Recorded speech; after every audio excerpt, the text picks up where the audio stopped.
Good morning. पिछली class में हुआ था intake air supply system conventional engine. अभी कुछ दिन पहले तुम्हें गाड़ी पे ले जाके पूरा सिस्टम का आइडेंटिफिकेशन कराया था, पहचान कराई थी। आइडेंटिफिकेशन का मतलब होता पहचान। वही आज हम देखते हैं थ्योरेटिकल क्लास में कि ये क्यों ये सब किया गया है।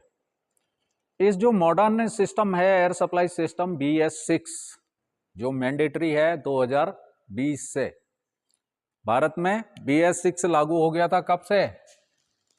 1 अप्रैल 2020 से। तो अब जितनी भी गाड़ियां 1 अप्रैल 2020 के बाद आई हैं वो सारी की सारी हैं BS6। यूरोप में ये चल रहा है बहुत पहले से, वहां 2012 में चल गया था ये, पर उस टेक्नोलॉजी को भारत में आने में समय लगा। ये सब करने के लिए ये BS6, BS1, 2, 3, 4, इसका मतलब क्या है?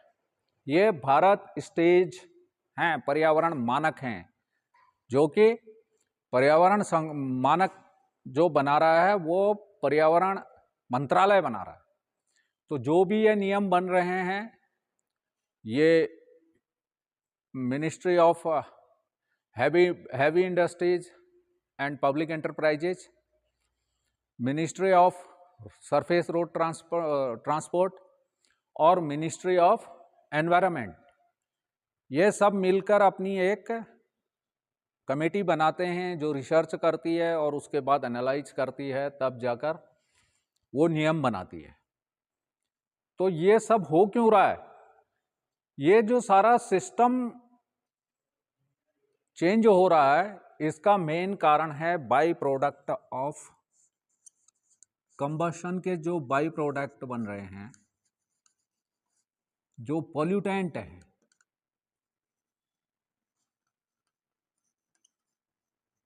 जब डीजल का दहन हो रहा है कंबशन चैम्बर के अंदर, तो जो सीटेन है, चाहे वो पेट्रोल है तो वो आइसो ऑक्टेन है, और जो डीजल है वो सीटेन है, वो हवा के साथ मिक्स होकर जल रही है।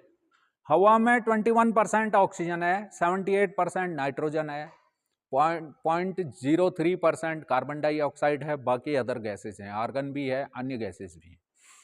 तो जब ये बन रहे हैं तो पेट्रोल इंजनों में बनती है कार्बन मोनोऑक्साइड CO, पर डीजल इंजनों में बनती है CO2।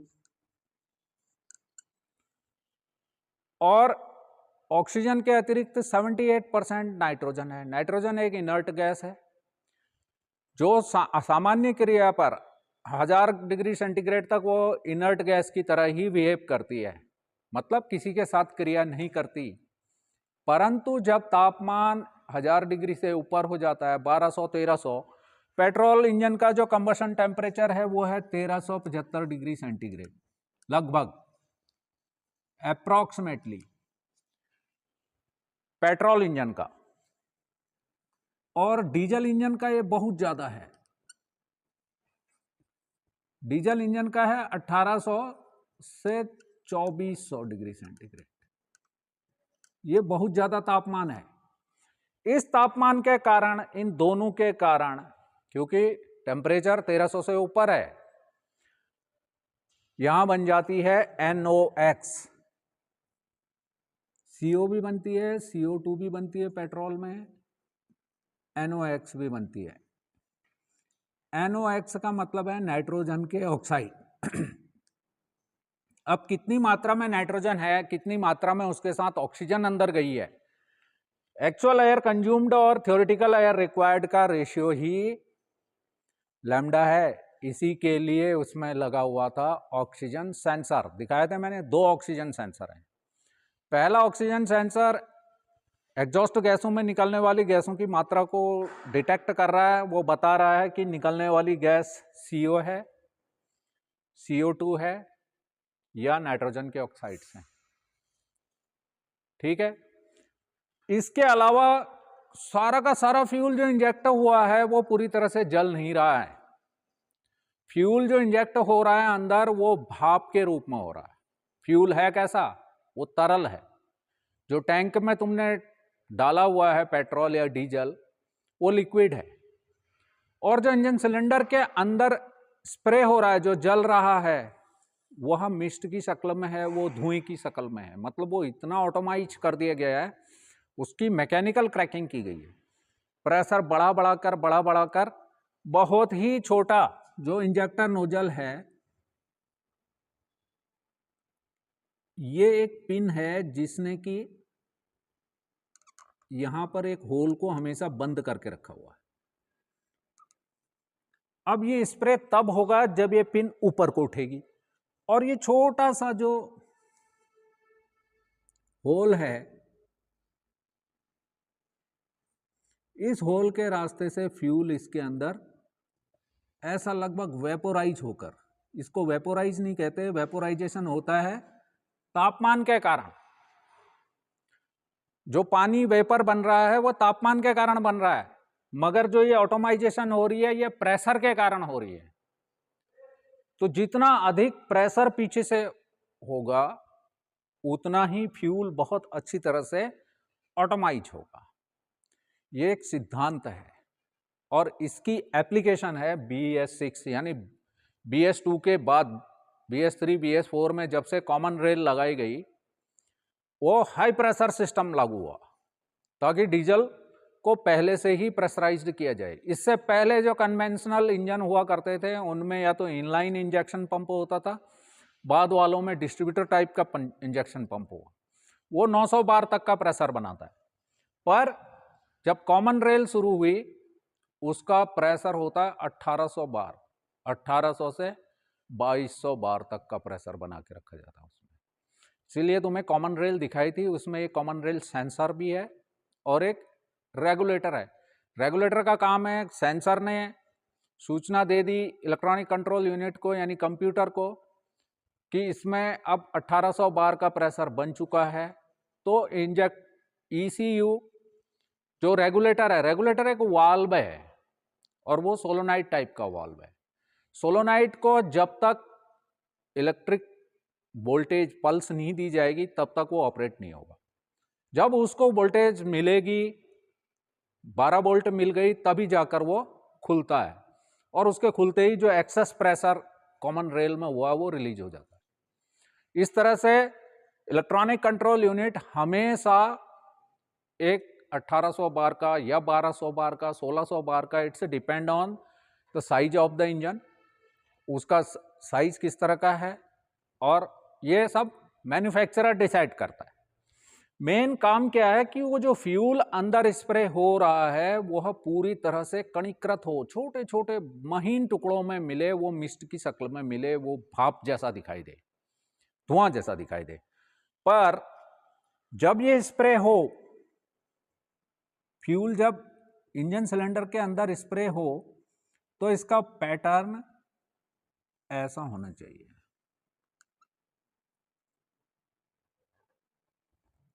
इस तरह से ये एक इलिप्टिकल शेप में हो सकता है या ये सर्कुलर शेप में भी हो सकता है। कई इंजेक्टर, अब ये हाथ से बना रहा हूं फ्री हैंड, तो पूरा गोला नहीं बन सकता।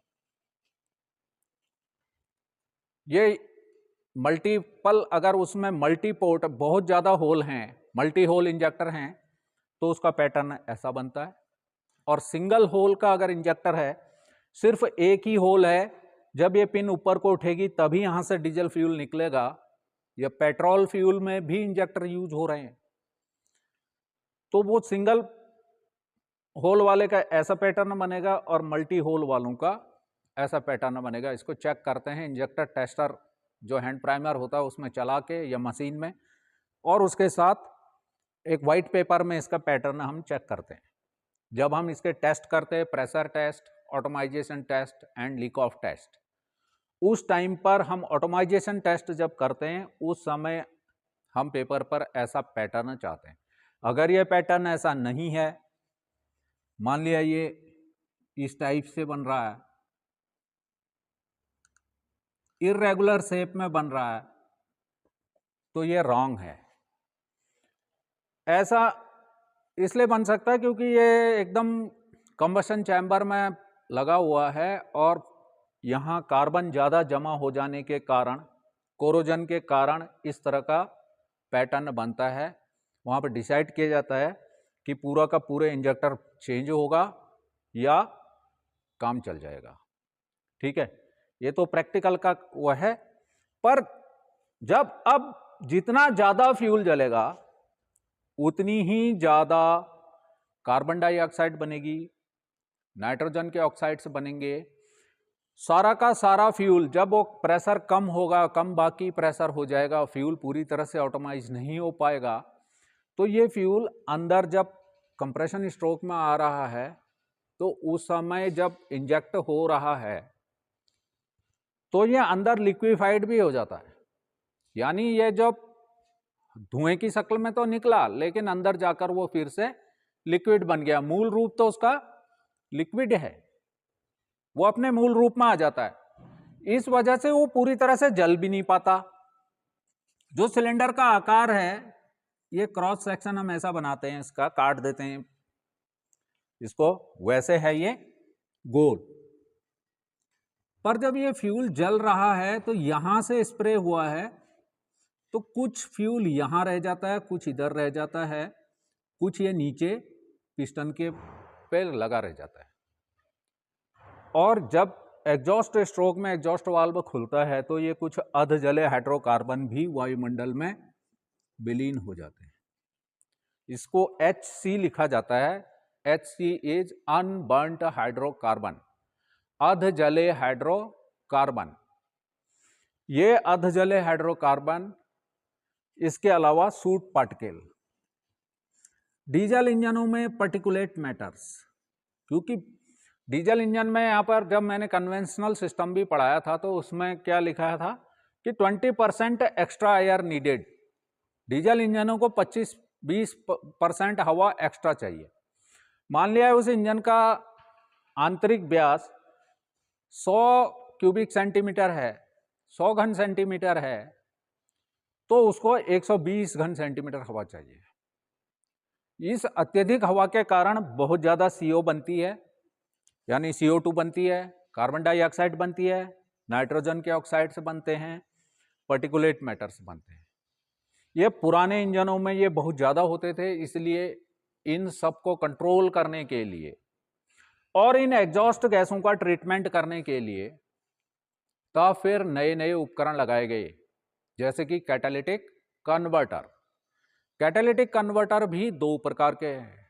वो एक थ्री वे कैटालिटिक कन्वर्टर होता है, एक 2 वे कैटालिटिक कन्वर्टर होता है। एक कार्बन डाइऑक्साइड का NOx का रिडक्शन करता है, एक CO को CO2 में बदलता है। Oxidation catalyst and reduction catalyst.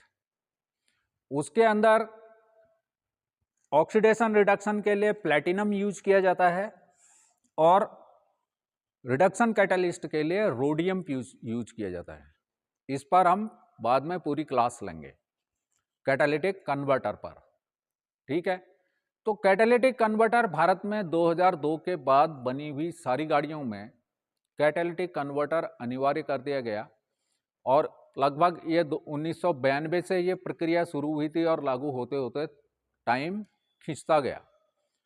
यानी 96-97 वाली गाड़ियों में ही कैटालिटिक कन्वर्टर आने शुरू हो गए थे। अब जो फ्यूल पेट्रोल यूज किया जा रहा था उसमें टेट्रा इथाइल लेड मिलाया जा रहा था।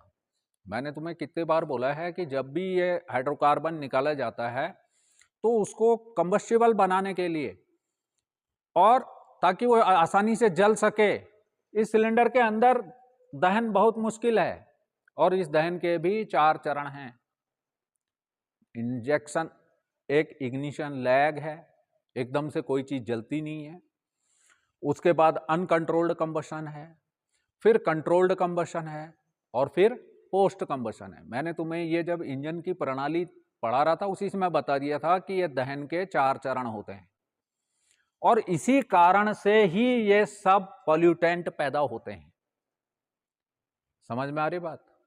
तो जो कल हमने डेमोन्स्ट्रेशन दिया था परसों, उस समय भी मैंने बताया था कि इंजेक्टर मल्टीपल इंजेक्शन इसीलिए जरूरी है। Multiple injection is necessary. Why? क्योंकि एक तो इनका तरलीकरण ना हो फ्यूल का, फ्यूल ऑटोमाइज ही रहे, वो लिक्विड अवस्था में ना आ पाए। इसके लिए जरूरी है कि उसको पहले जला दो थोड़ा सा, ताकि अनकंट्रोल्ड कंबशन भी खत्म हो गया। फिर उसके बाद दोबारा से स्प्रे कर देंगे तो वो आग भग से और जल जाएगी। अब पहले से ही जली हुई है, उसमें थोड़ा सा और फ्यूल जला दिया तो फ्यूल का स्प्रे कर दिया, वो और जलने लगेगा, और जलने से उसके तापमान में वृद्धि हो रही है और प्रेशर भी बढ़ रहा है। जैसे ही पिस्टन टीडीसी पर आया तो थोड़ा ज्यादा फ्यूल इंजेक्ट कर दिया ताकि वो पूरी तरह से जल जाए। अब वो जो डिले पीरियड है, अनकंट्रोल्ड कंबशन है, वो सब खत्म हो गया, अब कंट्रोल्ड कंबशन होने लगा।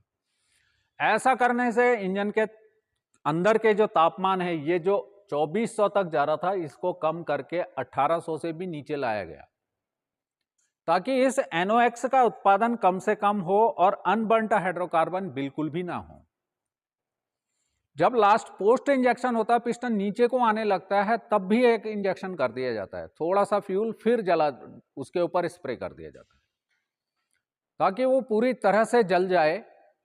और जब लास्ट में नीचे चला जाता है पिस्टन, फिर एग्जॉस्ट स्ट्रोक भी शुरू हो जाता है, तब भी एक लेट इंजेक्शन फिर कर दिया जाता है। वो इसलिए किया जाता है क्योंकि DPF को रीजनरेट करने के लिए। अब ये जो भी CO2 निकल रही है, NOx निकल रही है, HC निकल रही है, PM पार्टिकुलेट मैटर्स निकल रहे हैं, इसके साथ साथ एक सूट पार्टिकल भी निकलते हैं, ये डीजल इंजन्स में, यानी कार्बन के कण हैं। कई बार गाड़ियों में जब रेस दी जाती है तो धुएं के साथ छोटे छोटे गोल गोल टुकड़े भी निकलने लगते हैं, वो पार्टिकुलेट मैटर बहुत बड़े साइज के हो जाते हैं। इनको ट्रैप करने के लिए DPF यूज किया गया, डीजल पार्टिकुलेट फिल्टर। पहले मैंने क्या बताया, कैटालिटिक कन्वर्टर, और डीजल इंजनों में कैटालिटिक कन्वर्टर के साथ साथ DPF, डीजल पार्टिकुलेट फिल्टर, जो कि यह पार्टिकुलेट मैटर को ट्रैप कर देता है, उसको ये पकड़ लेता है। अगर ऐसा नहीं किया जाएगा तो पहले माना जाता था NOx से कोई ज्यादा प्रभाव नहीं पड़ता। NOx है नाइट्रोजन के ऑक्साइड, NO, ये लाफिंग गैस, कि इससे हंसी आएगी, मगर ऐसा नहीं है। ये NOx plus unburnt hydrocarbon plus particulate matters, ये तीनों मिलकर बड़े बड़े कण बना देते हैं। इनमें से जो ज्यादा बड़े कण होते हैं वो तो हमारे श्वसन तंत्र में नहीं जा पाते, क्योंकि वो ट्रैप हो जाते हैं, नाक के अंदर ट्रैप हो जाएंगे, गले में ट्रैप हो जाएंगे, चिपक जाएंगे। तो जब सवेरे, जब जाड़ों के दिनों में जो महानगरों में रहने वाले लोग हैं, वो जब सवेरे गला साफ करते हैं, एक तो उनकी आवाज नहीं निकलती, और जब वो अपना निकालते हैं मलुआ गले में अटका हुआ, वो काला निकलता है। कभी दिल्ली जाके देखना जाड़ों में, तो इसका पता चल जाएगा कि ये तीनों मिलकर क्या बनाते हैं। इनको खत्म करने के लिए, ये इतने हानिकारक हैं मानव जीवन के लिए, पेड़ पौधों के लिए, वनस्पतियों के लिए, कि यह जीव जंतु मानवों के अगर 10 माइक्रोन से छोटे कण होते हैं, 10 माइक्रोन से छोटे कण ना तो हमारे नाक में ट्रैप होते हैं, ना मूंछों में ट्रैप होते हैं, नाक के अंदर भी बाल होते हैं, बहुत सारे लोग उन्हें काट देते हैं। प्रकृति ने वो यूं ही नहीं बनाए, प्रकृति ने वो जाल बिछाया है ताकि कोई भी गंदगी तुम्हारे फेफड़ों में ना जाए, इसलिए वो बाल हैं। और नाक के अंदर थोड़ा थोड़ा सा चिपचिपाहट है, ताकि ये जो भी श्वसन के द्वारा तुम्हारे गंदगी जा रही है वो उनमें ट्रैप हो जाए, और तुम नाक साफ करो तो वो बाहर निकल जाए। वो एक नेचुरल फिल्टर लगाए हुए हैं प्रकृति ने, मगर बहुत सारे लोग इनको साफ कर देते हैं, मूंछों को भी, और नाक के अंदर के बालों को तक काट देते हैं। ये कान में भी बाल होते हैं, वो इसीलिए होते हैं ताकि गंदगी कान के अंदर न जाए। जो भी चीज अंदर जा रही है, वो जो मोम जैसा होता है, वो जब सॉलिड हो जाता है तो खुद ही निकल जाता है। उसके लिए कान सफाई करने की जरूरत नहीं है कि हमेशा कान को खुजलाते रहो और ऐसा करते रहो। वो नॉट रिक्वायर्ड है, वो अपने आप निकल जाता है। अगर ढक्कन सा लग गया है तो बड़े सावधानी पूर्वक उसको निकालना होता है, ये नहीं कि सुई डाल के या कोई तिल्ली डाल के उसको निकाल दिया। उसके लिए एयरबड बनी हुई है, नहीं तो खुद भी एक तिल्ली के आगे थोड़ा सा रुई लगा के कर सकते हो। उसके आगे जो सल्फर लगा हुआ है वो बहुत हानिकारक है, वो गंधक है, उसे रुई लगा लेनी चाहिए उसमें। तो ये क्या करते हैं, जो ये NOx है ये वायुमंडल में जाकर, क्योंकि गर्म निकल रही है बाहर, तो गर्म गैसें हमेशा ऊपर जाएंगी, ऊपर जाकर वो ठंडी होंगी, फिर नीचे आएंगी, और इनमें धूल, ये पर्टिकुलेट मैटर के साथ साथ जो कंस्ट्रक्शन हो रहा है, सड़कें बन रही हैं, घर बन रहे हैं, उनकी जो धूल है वह भी इस अनबर्न्ट हाइड्रोकार्बन के साथ मिलकर, ये चिपचिपा है अनबर्न्ट हाइड्रोकार्बन, ये फ्यूल भी है। और इसके साथ साथ जब ये सिलेंडर की दीवारें घिस जाती हैं, पिस्टन रिंगों में घिसावट आती है, तो उसके कारण भी कुछ लुब्रिकेंट भी वायुमंडल में निकल जाता है, क्योंकि लुब्रिकेंट तो जलता ही नहीं है, वो एग्जॉस्ट गैसों के साथ निकल जाता है, वो चिपचिपा होता है। उसके साथ NOx भी मिल जाती है, अनबर्न्ट हाइड्रोकार्बन भी मिल जाती है, डीजल इंजनों के द्वारा निकाले हुए पर्टिकुलेट मैटर भी मिल जाते हैं। साथ में जो कंस्ट्रक्शन हो रहा है, सड़कें बन रही हैं, घर बन रहे हैं, उनके कारण उठने वाली धूल भी उसमें मिल जाती है, और वो बड़े बड़े कण बन जाते हैं। और बड़े बड़े कण बनकर जब रात में तापमान में कमी होती है तो वो पूरे वायुमंडल के ऊपर एक काली चादर जैसी बना देते हैं, उसको बोलते हैं स्मोग। क्या कहते हैं? Smog, SMOG। ये स्मोक नहीं है, ये स्मोग है। और स्मोग बन रही है ये नाइट्रोजन ऑक्साइड, नाइट्रोजन के ऑक्साइड चाहे NO है चाहे NO2 है, हाइड्रोकार्बन, अनबर्न्ट हाइड्रोकार्बन, जो अर्ध जले हाइड्रोकार्बन वायुमंडल में विक्षेपित हो रहे हैं, पर्टिकुलेट मैटर्स जो इंजनों से निकल रहे हैं, प्लस जो कंस्ट्रक्शन हो रहा है उसकी धूल है, और सूट पार्टिकल्स, ये सब टेम्परेचर इन्वर्जन के कारण, तापमान में होने वाले परिवर्तन के कारण नमी इसमें मिल जा रही है, क्योंकि वायुमंडल में जाड़ों में नमी होती है, जाड़ों में ही ये स्मोक बनता है, और ये पूरे वायुमंडल में एक काली चादर बन जाती है, जिससे एक तो पृथ्वी, सूर्य से आने वाली ऊष्मा, जो प्रकाश है, वो पृथ्वी तक नहीं आ पाता, और पृथ्वी से विकिरण के द्वारा, रेडिएशन के द्वारा जो तापमान बाहर जाना था वायुमंडल में, वो नहीं जा पाता। इस वजह से एक तो उमस होनी शुरू होती है। ऑक्सीजन बनाना, ऑक्सीजन बनती कैसे है? जो भी पेड़ पौधे हैं वो सूर्य के प्रकाश में, जब सूर्य की किरणें उनकी पत्तियों पर पड़ती हैं तो वो एक फोटोसिंथेसिस क्रिया होती है, प्रकाश संश्लेषण की क्रिया। उस दौरान पौधों की पत्तियां भोजन बनाती हैं, वायुमंडल से कार्बन डाइऑक्साइड को अवशोषित करती हैं और ऑक्सीजन छोड़ती हैं बदले में। पर जब सूर्य का प्रकाश पृथ्वी पर नहीं आ रहा है तो पेड़ पौधों की वो प्रक्रिया भी रुक जाती है। साथ ही ये उठने वाली धूल जो होती है वो पत्तों के ऊपर पड़ जाती है, फिल्म बना देती है उसके ऊपर। फिल्म का मतलब वो नहीं पिक्चर जो देख रहे हो, फिल्म का मतलब एक पतली सी झिल्ली बना देती है। तो प्रकाश ऊपर से आ नहीं रहा है, नीचे पहले ही धूल, गंदगी और दुनिया भर के पार्टिकुलेट मैटर्स हैं, तो इससे श्वसन में प्रॉब्लम आती है। और ये जो 10 माइक्रोन से छोटे कण अगर श्वसन तंत्र में चले गए तो ये सिलिकोसिस और लंग कैंसर का कारण बनते हैं। इसीलिए इस स्मोक के कारण दमा होता है, खांसी होती है और श्वसन बहुत मुश्किल हो जाता है। इस सब को कंट्रोल करने के लिए ये सारा एग्जॉस्ट गैस का ट्रीटमेंट किया गया। उस ट्रीटमेंट करने के लिए जरूरी है एग्जॉस्ट गैसों में निकल क्या क्या रहा है उसकी मात्रा जानना। यह जरूरी है कि इंजन कितनी हवा उसके अंदर जानी चाहिए, एक्चुअल कितनी जानी चाहिए, और उसको जलाने के लिए कितनी मात्रा में फ्यूल स्प्रे करना चाहिए, इसका भी परीक्षण करना, इसका डाटाबेस बनाना और उस डाटा को एक मेमोरी में रखना और उसी हिसाब से किसी पूरे इलेक्ट्रॉनिक सर्किट को प्रोग्राम करना, ताकि हर परिचालन परिस्थिति में बिल्कुल भी पॉल्यूटेंट ना निकलें। जो एग्जॉस्ट गैसें हैं उनका ट्रीटमेंट किया जाए। पर एग्जॉस्ट गैसें निकल कितनी रही हैं, कितनी निकलेंगी? जितनी अंदर जाएंगी ऊर्जा को ना तो बनाया जा सकता है ना तो नष्ट किया जा सकता है। तो जितना अंदर आएगा उतना ही बाहर जाएगा। क्लियर है? अब वो फॉर्म अलग अलग हो सकता है, कुछ वाटर वेपर के रूप में निकल जाएंगे, कुछ गैसों के रूप में निकल जाएंगे, कुछ ट्रैप हो जाएंगे अंदर।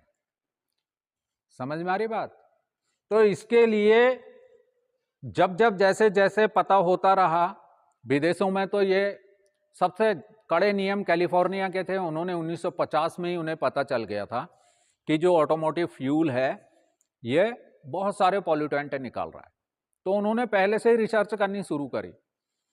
उन्होंने 1971 से पहले ही कैटालिटिक कन्वर्टर लगाने शुरू कर दिए लगभग, और भारत में आए वो 1992-96 के बाद, क्योंकि technological transfer, TOT, transfer of technology, एक बड़ी शर्तें होती हैं।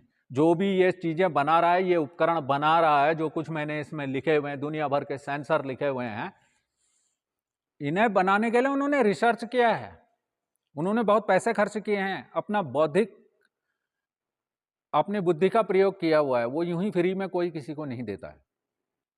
जब उदारीकरण चालू हुआ 1992 के बाद, तब विदेशी कंपनियां भारत में आई। वो तो अच्छा, वो मारुति सुजुकी लिमिटेड का जो 84 में इंडिया में आकर वो अपने साथ नई टेक्नोलॉजी लेकर आई और उसने फटाफट एडॉप्टेशन किया उसका, और वो जापान से नई टेक्निक लेकर आई। इसीलिए जो भारतीय कंपनियां हैं थी वो धीरे धीरे मार्केट से बाहर हो गई। सिर्फ एक टाटा सरवाइव कर पाई, बाद में अशोक लेलैंड, टाटा, महिंद्रा एंड महिंद्रा, यही रह गए। अब फिएट और एम्बेसडर की गाड़ियां दिखती हैं तुमको। प्रीमियर पद्मिनी, मुंबई में काली पीली टैक्सी चलती थी, PAL लिखा हुआ, वो उसका मतलब है प्रीमियर ऑटोमोबाइल लिमिटेड। एम्बेसडर कारें थी, कहां चली गई?